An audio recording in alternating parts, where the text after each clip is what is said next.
ხო კობახის განცხადება არ მინა მოგესალმებით გასაგებია ეს ცუცით არაფერი ახალი ამაში არ არის რომ დიახნამ შეჩერა ინტეგრაციის პროცესი კათოლიკოსებმა გააკეთა ძალიან ძიმე განცხადება გასულწოს დარვანიანებს არაფრით ინტეგრაციის პროცესში შეჩერებაზე არამედ საერთოდ პროექტზე ვასკი საქართველოს ცივილიზებულ სამყაროსთან აკავშირებდა და იმის მერე დამძიმდა მდგომარეობა ყოველი მიმართულებით ჩვენ სამწუხაროდ ვართ ერთგვარ ჩიხში ვართ იმიტომ რომ არამხოლოდ იმიტომ რომ საქართველოსნება წარმოადგენს დღეს ჩვენს ქვეყანას არამედ იმიტომაც რომ მაინც ნათლად არ ჩანს გამოსავალი რა შეიძლება იყოს ამომძიმესი მდგომარეობიდან ესეთი ტიპის ჩიხური პოლიტიკური ვითარება აღარც კი მახსენდება საქართველოში ოდესმე ყოფილიყოს ამიტომ ვფიქრობ რომ ჩვენს პარტნიორებთან მნიშვნელოვანია თმა პარტნიორებმა ძალიან მნიშვნელოვანია დაინახონ რომ ამ ქვეყანაში პატრიოტობა არის აბსოლუტურ უცრესობაში და საქართველოს პოლიციური განწყობები დამოკიდებულები არაფერს არ ნიშნავს იმისთვის თუ რა გვერდდგას საქართველოს და ჩვენთვის მოსახლეობის უდესუმრებლობა პრობლემა არის პატრიოტობა და გამოსავალი შეიძლება იყოს მხოლოდ და მხოლოდ შეიძლება როგორც ჩვენი ქვეყნის მოქალაქეების მხრიდან, ასევე ჩვენი პარტნიორების მხრიდან იმ შესახებ, რომ არსებობს ალტერნატივა შემიძლია და უნარიანი ეს ქვეყანა ევროპულ გზას. ქალბატონთინა, რეზოლუციის პროექტს რომ მივუბრუნდეთ, რომელიც დღეს მიიღეს და მეორეს მხრივ სომხეთს, სადაც უმნიშვნელოვანესი პროცესი მიმდინარეობს, სომხეთისთვის განსაკუთრებით ამ ორ პარალელზე ისაუბრა დღეს რასამაც, როდესაც სანამ კენჭს რეზოლუციას უყრიდნენ, რა აჩვენა სომხეთში მიმდინარე პროცესმა საქართველოსთვის, რა დავკარგეთ და რა დევს ახლა სასწორზე ამ რეზოლუციის გათვალისწინებითაც. პირველ რიგში ვიტყვით რომ რამე დავკარგეთ უკვე, იმიტომ რომ ეს ძალიან განაჩენია მე მაინც ოპტიმისტად ვწევი და მგონია რომ შემდგომში შესაძლებელია. აბა რა თქმა უნდა ამას ხელისუფლების ცვლილება ჭირდება თბილისში. ამაერად შეიძლება არ იქნება. ყველამ უნდა დავაცნობიეროთ ქართულოცნებასთან ერთად არაფერი არ იქნება. ქართულოცნება უნდა შეიცვალოს, ხელისუფლება უნდა შეიცვალოს და ჩვენ გვექნება შანსი ჯერ კიდევ გვაქვს შანსი ევროპულ ინტეგრაციის გზაზე დავბრუნდეთ. ერევანში გამართულმა სტომამ თავისთავად არაფერი განსაკუთრებულად ახალი არ გვაჩვენა, იმიტომ რომ ჩვენ ძალიან კარგად ვიცით უკვე ერთი წელია თითქმის რომ ევროკავშირის მზაობა არის სასახა, არის სახეზე ისინი მოქმედებენ გაფართოებისკენ ევროკავშირის ეს კომისია როდესაც შეიქმნა მათ კლიენტებს ასახად გამოაცხადეს რომ ამ კომისიას აქვს ამბიცია რომ როდესაც ის დაამთავრებს თავის ვადას ევროკავშირი იყოს უფრო დიდი და გაფართოება რეალურად მოხდეს. ამიტომ ეს მოლოდინი არსებობს და სომხეთში გამართვა შეხვედრის სიმბოლური ზუსტიდან ნიშანია რომ ამ გაფართოებას რაიმე ჩვენსაზრდელი გეოგრაფია არ აქვს და ევროკავშირის სტრატეგია ყოველასთვის მიზად არის რეფორმებით პირველ რიგში და დემოკრატიის ინსტიტუტ აჩვენოს რომ ამ ოჯახის წევრია.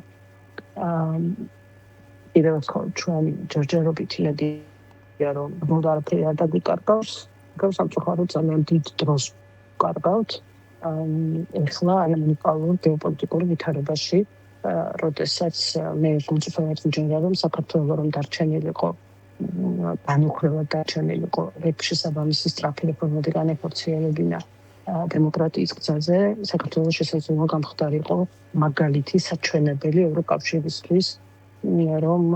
გაფართოებისთვის მზად არის და ყოფილიყო პირველი ქვეყანა მონტენეგროსთან ერთად ანუ ბალკანეთში მონტენეგრო და აღმოსავლეთ პარტნიორობაში საქართველოს სადაც ეს გაფართოება რეალურად მოხდარიყო. აი ეს დავკარგეთ ეს პირველობა, რომელიც შანსს გვაძლევდა რომ უდიდესი ნახტომი გამღხორციელებინა, მაგრამ იმედია ამჟამად დავუბრუნდეთ. შიში, რომელთაც უყურებს საზოგადოება მთელს ამ პროცესს, როდესაც საქართველოს შესახებ რეზოლუციას იღებენ თუ ევროკავშირი იღებს გადაწყვეტილებას, მთავარი შიში ერთის მხრივ ეხება ვიზა ლიბერალიზაციის პროცესის შეჩერების საკითხს, მეორეს მხრივ ეხება ასოცირების შეთანხმების შეჩერების საკითხს. დღეს ვნახეთ, რომ პერსონალური სანქციების მოთხოვნისკენ იყო ევროპარლამენტარების მიერ მიღებული რეზოლუცია, ასევე საუბარი იყო პროპაგანდისტული მედიის სანქცირების საკითხზეც. ასეთ დროს როგორ მიდის ხოლმე პროცესი, სასანქციო პოლიტიკა შესაძლოა ჯერ კიდევ როგორც შანსი მოსახლეობისთვის და მოქალაქეებისთვის მიმართული იქნეს პერსონალურად და არა მთლიანად ქვეყნის მისამართით? ძალიან დიდი იმედი მაქვს, რომ ამ შეცდომას არ დავუწევს ევროკავშირი კიდევ ერთხელ ჯერა დარწმუნებით შემიძლია ვთქვა, რომ ვიზა ლიბერალიზაციის შეჩერება იქნება ძალიან დიდი შეცდომა, ეს იქნება ერთგვარი პლანში აგრესიული რიტორიკისთვის, რომელიც მეუბნებათ გოსმის ქართული ოცნების მხრიდან, ის იქნება ერთგვარი საჩუქარი იმის მიგინუად სათქმელად ალაპარაკოთ, რომ აი კონკრეტულად მოსახლეობასაც ერჩიან. ამიტომ დღეს იმის შემდეგ, რაც უნგრეთში არჩევნების შედეგები მოქმედებას დაიწყებს, ანუ შედეგების სახელზეა, მაგრამ ახალი მთავრობა რაც ეფექტური გახდება და დაიწყებს ევროკავშირის ფარგლებში საქმიანობას, დიდი იმედი მაქვს, რომ ის მთავარი ყველა მიზეზი გაქრება, რომლის გამოც ვიზა ლიბერალიზაციას საფრთხე და ყველა კარგად ვიცით, რომ მიზეზი იყო ის, რომ ბატონი ორბანი ბლოკავდა ინდივიდუალურ სანქციებს, ბლოკავდა პასუხისმგებლობის საკითხის დაყენებას ყველა იმ ადამიანის მიმართ, ვინც ადამიანის უფლებების მასობრივ დარღვევებში არიან ბრალდებული, ჭვიტანილი, შემჩნეული და ამიტომ სასწორად დადგა ის საკითხი, რომლის გადაწყვეტასაც ერთხმად არ შეიძლება გადაწყვეტილების მიღება. იმედი მაქვს, რომ არის მთავრობა ამ ბლოკირებას მოხსნის და შესაბამისად დღის წესრიგიდან მოიხსნება ვიზა ლიბერალიზაციის საკითხი და დაბრუნდება ნორმალურ რეჟიმში. მის შემდეგ, რაც ჩვენ ვნახეთ სანქციები დიდ ბრიტანეთიდან, პროპაგანდისტების წინააღმდეგ და პროპაგანდული მედია სასწავლებლების წინააღმდეგ, რა თქმა უნდა, ძალიან ლოგიკური და ბუნებრივი იქნება, რომ მას შეუერთდეს ევროკავშირიც, ზოგადად ასეთი ტიპის გადაწყვეტილებები, როგორც წესი პარტნიორობით მიიღება ხოლმე.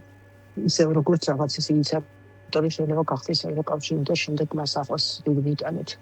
ამიტომ კიდევ ერთხელ იმედი გამოვიქვათ, რომ უნგრეთის ვეტოს გასწრების პირობებში ნაბიჯების სწრაფად გადაიდგება და ვიზა ლიბერალიზაცია აღარ იქნება დღესდღეობით, როგორც საჯელი ინტელიგენტის. და ბოლო კითხვა ქალბატონ თინა, დღეს ირაკლი კობახიძე ამბობდა, რომ სომხეთში ის 25-ზე მეტ ლიდერს ესაუბრა, ჩვენ ვნახეთ ხელის ჩამორთმევის კადრები ზელენსკისთან, მაგალითად თქვა, რომ 25 ლიდერზე მეტთან ჰქონდა საუბარი, ბერსემ და ზელენსკიმ შეხვედრა თავად მოითხოვესო და აქვე დაამატა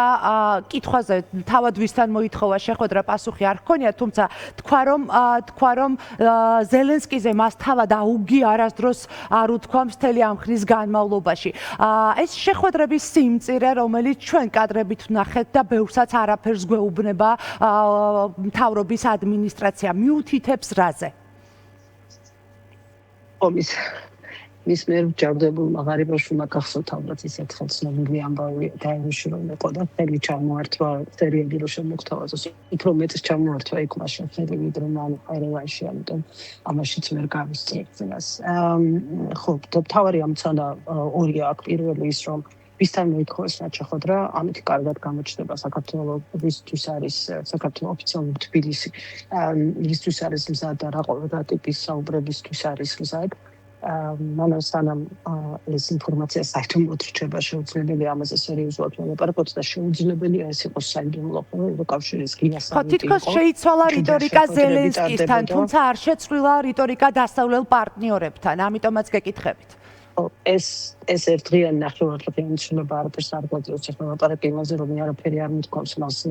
ხო ძალიან სასაცილოა, როდესაც შენ საუბრობ უკრაინის ხელისუფლებაზე, უკრაინაზე, იმ კონტექსტში, იმ ფრაზეოლოგიით, იმ შინაარსით, რაც მუდმივად გვესმენდა, როდესაც წარმოადგენს პარტიას, რომელმაც საარჩევნები ჩაატარა, საარჩევნო კამპანია ჩაატარა უკრაინის დემონიზებით რომელსაც თვითჩებში გამოკრული ქონდა აი სამართლიანი პლაკატები გახსოვთ ალბათ ისში საბავშვო ბაღი კიევში დაბომბვით დანგრეული საბავშვო ბაღი აი ამ პარტიის ლიდერი გვეუბნება რომ არაფერი მithქვას ზელენსკიზე სულ არაფერი არ ეთქვა თავად ვლადიმირ ზელენსკიზე ეს საერთოდ არ აღნიშნავს იმიტომ რომ ის უკრაინის პრეზიდენტია და ყველაფერი რაც ეხება უკრაინას ეხება მას და მარტო ეს პლაკატები რომელიც თბილისში იყო გამოკრული ქართული ოცნების მიერ იქნება საკმარისი იმისთვის რომ მან ვერ გაბედოს აი ამ გონორით ლაპარაკი რომელთაც პერიოდულად დაიწყებს ხოლმე საუბარს დემონიზებას ახდენდნენ უკრაინის საარჩევნო კამპანიის მთავარ ამბად აქციის უკრაინის დემონიზებას ლაპარაკობს საერთოდ მაგრამ მე არ მაქვს მოლოდინი რომ ყველაზე გრამში შეიცვლება და ისევ არ დაუბრუნდება იმ ძველ რიტორიკას აგერ ვნახავთ ხო ხვალინდელზე გინდელი რომ ამიტომ მათგან არაფრის მოლოდინია თორდურად არ მაქვს არავითარ პოზიტიური სიახლის მოლოდინი არ მაქვს ეს